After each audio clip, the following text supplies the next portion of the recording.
আমি যে জিনিসটা খেলাম এটা তুকমা। এটা আমরা সাধারণত বাজার থেকে কিনে শরবতের জন্য শরবতের সাথে খাই।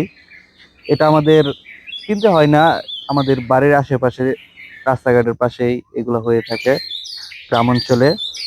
এগুলো আবার পাখিদের খুব ভালো খাবার, পাখিরা এটা অনেক ভালোভাবে খায়। একটু পরে পাখিরা আসবে, পাখিরা এসে সব শুকনা খেয়ে নিবে, তার আগে আমি একটু খাই। এগুলা সাধারণত শরবতের সাথে খাইতে হয়, শরবতের থেকে সাথেই আমরা খেয়ে থাকি। শহর অঞ্চলে যারা থাকে আমরা বাজার থেকে কিনে তারপর পানিতে ভিজিয়ে রেখে শরবতের সাথে আমরা এটা খাই। এখানে এগুলো পাখিরা খেয়ে পাখিরা বিভিন্ন জায়গায় যাবে এবং বিষটা বর্জন করবে, তখন ওই জায়গায় ওই গাছগুলো হবে ঝোপঝাড়ের মতো হবে এবং প্রাকৃতিক ভারসাম্য রক্ষা করে।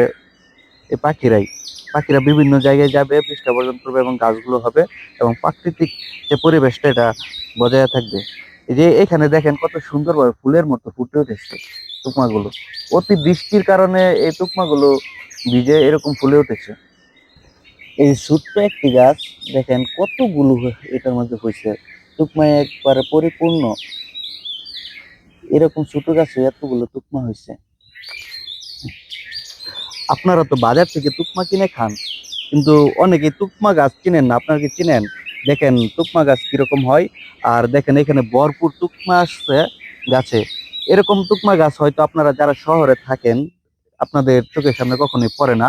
আপনারা বাজার থেকে এই তুকমার যে বিচিটা আছে ওটা কিনে তারপর নিয়ে যান এবং পানিতে ভিজান, তারপর ফুলে ওঠে। কিন্তু এখানে অতি বৃষ্টির কারণে দেখেন তুকমাগুলো কি সুন্দর ফুলে উঠেছে এবং ফুলের মধ্যে দেখা যাচ্ছে, এক ধরনের সাদা ফুলের মধ্যে দেখা যাচ্ছে।